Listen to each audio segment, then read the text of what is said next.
العقليات من جوه. ازاي بنشوف نفسنا ونتعامل مع الدنيا. وانا صغيرة كنت عايزة شريك حياة شبه الامير كده، شكله حلو جدا وناجح جدا، حد مهم ومميز. وكنت عايزة كمان شغلانة فيها بريق ولمعان، بس من غير ما تكون فيها مخاطرة او تكون صعبة.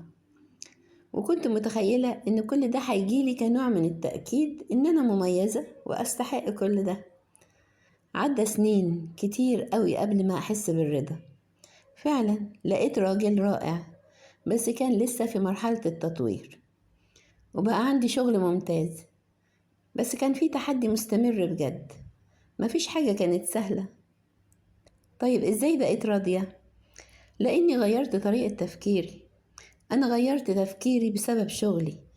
في يوم كنت بشتغل مع طالبة الدكتوراه ماري بندورة، كانت بتعمل الدكتوراه تحت إشرافي الأكاديمي المباشر، وكنا بنحاول نفهم ليه في طلاب بيبقوا مهووسين بإثبات نفسهم وقدراتهم، وفي طلاب تانيين بيبقوا مرتاحين ومركزين في التعلم.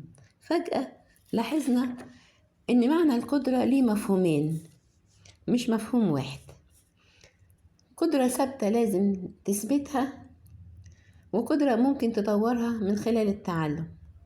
ومن هنا اتولدت فكرة أنماط التفكير أو المايند سيت، وأنا على طول عرفت أنا كنت أنهي نوع فيهم.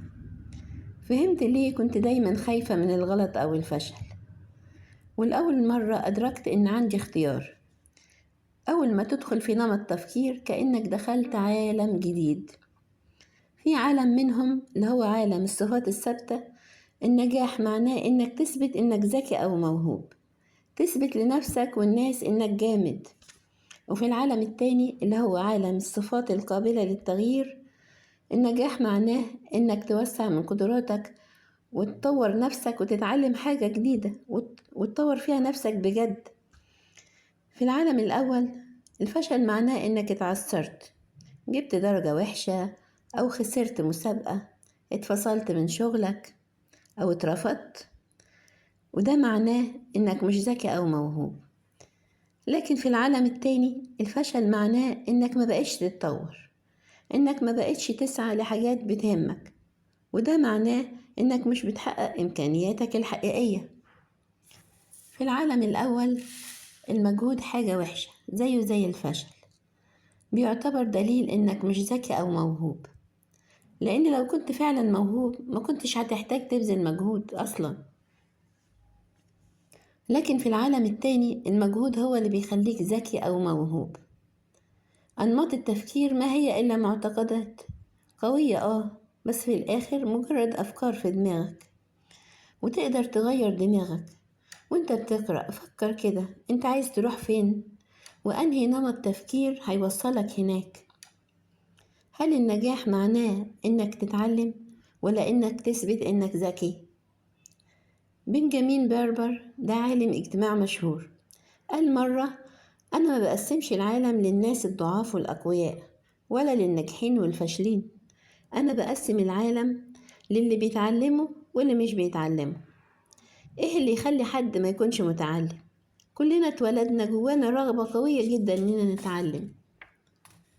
الأطفال بيطوروا مهاراتهم كل يوم، مش بس مهارات عادية، لأ، ده أصعب المهارات في حياتهم زي المشي والكلام. عمرهم ما بيقرروا إن الموضوع ده صعب أو مش مستاهل التعب. الأطفال ما بيهتموش بالغلط أو بالإحراج، بيحاولوا يمشوا، يقعوا ويقوموا تاني ويفضلوا مكملين من غير تردد. إيه اللي ممكن يوقف الحماس الشديد ده للتعلم؟ نمط التفكير الثابت. بمجرد ما الأطفال يبدأوا يقدروا إن هم يقدروا يقيموا نفسهم، بعضهم بيبدأ بيخاف من التحديات، بيخافوا يحسوا إن هم مش أذكياء كفاية. أنا درست آلاف الأشخاص من سن الحضانة لما فوق، ومن المدهش قد إيه ناس كتير بيرفضوا أي فرصة للتعلم. عرضنا على أطفال عندهم 4 سنين اختيار بسيط: يا إما يعيدوا تركيب بازل سهل عملوه قبل كده، يا إما يجربوا واحد أصعب. حتى في السن الصغير ده الأطفال اللي عندهم نمط تفكير ثابت اللي بيؤمنوا إن الصفات ثابتة اختاروا البازل الأسهل والآمن، وقالوا إن الأطفال الأذكياء ما بيغلطوش. أما الأطفال اللي عندهم نمط تفكير متطور اللي بيؤمنوا إن الذكاء ممكن يزيد ويتطور استغربوا السؤال أصلا. كانوا شبه أنت بتسألي ليه كده؟ ليه حد يفضل يعمل نفس البازل السهل كل مرة؟ واختاروا يحلوا البازل الأصعب مرة ورا التانية. بنت صغيرة منهم قالت بحماس: أنا متحمسة جدا إني أعرف حلهم. فالأطفال اللي عندهم نمط تفكير ثابت هدفهم يكونوا دايما ناجحين، لأن الناس الذكية المفروض ما بتغلطش. لكن الأطفال اللي عندهم نمط تفكير متطور النجاح عندهم معناه إن هم يطوروا نفسهم ويتعلموا أكتر فهيبقوا أذكى.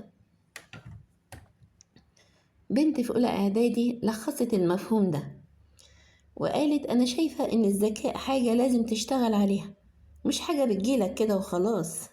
لا، معظم الأطفال لو مش متأكدين من الإجابة مش بيرفعوا إيديهم، بس عادة أنا برفع إيدي علشان لو كنت غلط حد هيصلح لي، أو ممكن أرفع إيدي وأسأل إزاي نحل المسألة دي، أو أنا مش فاهمة ممكن تساعدني.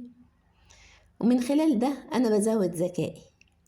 إنك ترفض تعمل بازل أصعب دي حاجة، لكن إنك ترفض فرصة ممكن تأثر على مستقبلك ده موضوع تاني تماما.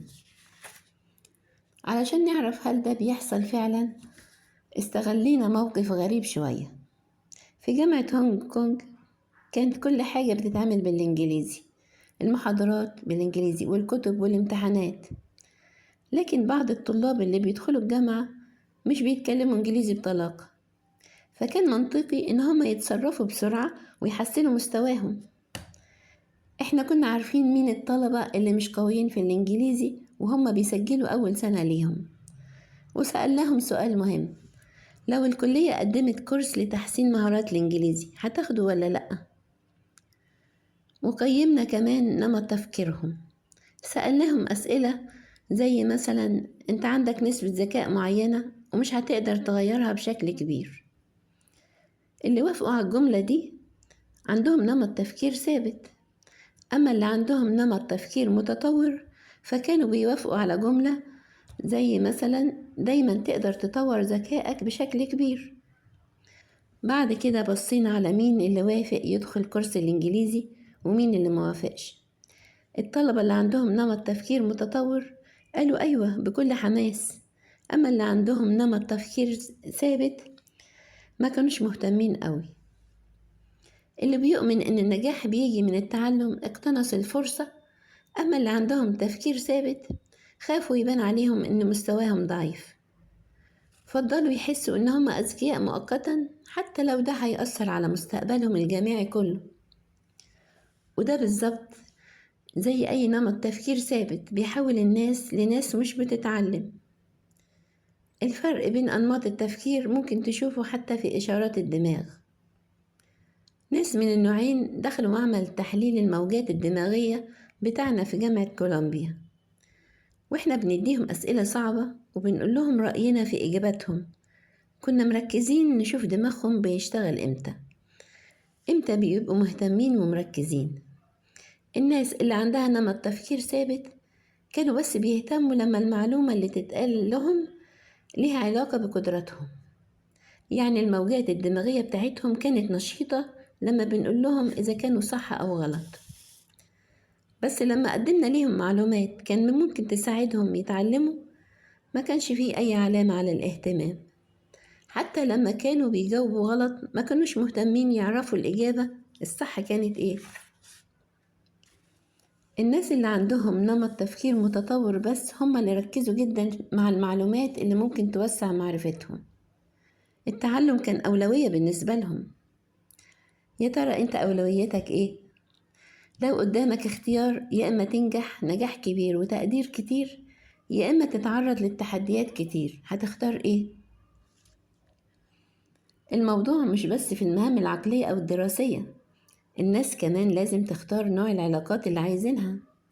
هل هيختاروا علاقات تديهم شعور بالتميز وتغذي غرورهم، ولا علاقات تدفعهم إن هم ينموا ويتطوروا؟ مين هو شريك حياتك المثالي؟ سألنا السؤال ده لشباب وبنات في بداية حياتهم. الناس اللي عندهم نمط تفكير ثابت قالوا إن الشريك المثالي هو اللي بيرفعهم فوق، يحسسهم إن هم كاملين، يعبدهم حرفيا، بمعنى إن هم عايزين شريك يكرس حياته لتقديس الصفات الثابتة فيهم. أما الناس اللي عندهم نمط تفكير متطور فكان عندهم تصور مختلف تماما للشريك المثالي. قالوا إن هم عايزين حد يشوف عيوبهم ويساعدهم يشتغلوا عليها، يتحداهم علشان يبقوا أفضل، يشجعهم عشان يتعلموا حاجات جديدة. أكيد ما كانوش عايزين حد يفضل يلومهم أو يحسسهم إن هم قليلين، لكنهم كانوا عايزين حد يساعدهم إن هم ينموا. ما كانوش شايفين نفسهم كائنات كاملة ومش محتاجة تتعلم حاجة تاني. ممكن تكون بدأت تفكر دلوقتي، طب إيه اللي يحصل لو شخص بنمط تفكير متطور يرتبط بحد عنده نمط تفكير ثابت؟ واحدة من البنات كانت بتحكي عن جوازها من راجل عنده نمط تفكير ثابت. بتقول ما كنتش لحقت أفك شعري بعد الفرح إلا وبدأت أحس إني غلطت وعملت غلطة كبيرة قوي. كل مرة كنت أقول حاجة بسيطة زي مثلا مش نجرب نخرج مع بعض أكتر، أو ياريت تاخد رأيي قبل ما تاخد قراراتك لوحدك، كان بيتصدم. وبدل ما نتكلم في اللي أنا قلته كنت أقعد ساعة كاملة أواسيه وأصلح اللي حصل وأحاول أرجع له إحساسه بنفسه.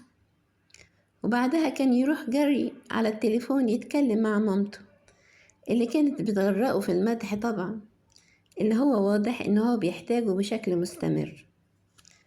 كنا لسه صغيرين ولسه في أول الجواز، وأنا كنت بس عايزة نتكلم مع بعض. الناس اللي عندها عقلية النمو مش بس بتدور على التحدي، دول كمان بيعيشوا عليه. كل ما التحدي كان أكبر كل ما بيشدهم أكتر، وده باين جدا في عالم الرياضة. يعني عندنا مثلا تقدر تشوف الناس وهم بيتحدوا نفسهم وبيتطوروا قدامك. مايا هام كانت أعظم نجمة في كرة القدم النسائية في وقتها، وكانت قالت الكلام ده بصراحة: أنا طول عمري بلعب مع ناس أعلى مني في المستوى، كنت دايما بتحدى نفسي وألعب مع لعيبة أكبر مني في السن وأقوى وأشطر مني وأكتر خبرة، باختصار أحسن مني. بدأت ألعب مع أخويا الكبير، وبعدين وأنا عندي 10 سنين انضميت لفريق الأولاد اللي عندهم 11 سنة، وبعد كده رميت نفسي في أقوى فريق جامعي في أمريكا. وكل يوم كنت بحاول ألعب بمستوى اللي هو المستوى الأعلى مني، وكل يوم كنت بتطور أسرع من اللي أنا كنت متخيلاه. عندنا مثلا واحدة زي باتريشيا ميراندا، كانت بنت مليانة شوية ومش رياضية خالص، وهي في المدرسة كانت عايزة تمارس المصارعة. وبعد ما اتغلبت جامد أول مرة قالوا لها انتي نكتة.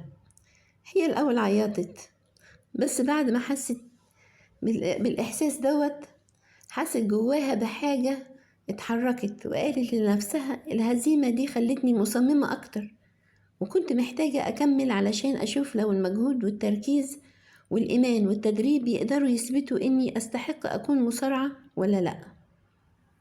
ميراندا اتربت في بيئة ما فيهاش تحديات، بس لما والدتها توفت بسبب نزيف في المخ وكان عندها 40 سنة، ميراندا وقتها كان عندها 10 سنين. ساعتها حطت لنفسها مبدأ وهي صغيرة جدا، وقالت لما أكون على فراش الموت هيكون حلو إني أقدر أقول لنفسي إني اكتشفت نفسي بجد. الإحساس إن اللي فيه إلحاح ده دخل جواها من يوم والدتها ما ماتت، وقالت لنفسها لو قضيت حياتك بتعمل بس الحاجات السهلة هيبقى عيب عليك. ولما المصارعة اتحطت قدامها كتجربة صعبة ما خافتش وقررت تواجهها بكل شجاعة. مجهودها جاب نتيجة، وهي عندها 24 سنة ميراندا كانت بتضحك في سرها بعد ما كسبت مكانها في فريق المصارعة الأمريكي في الأولمبياد.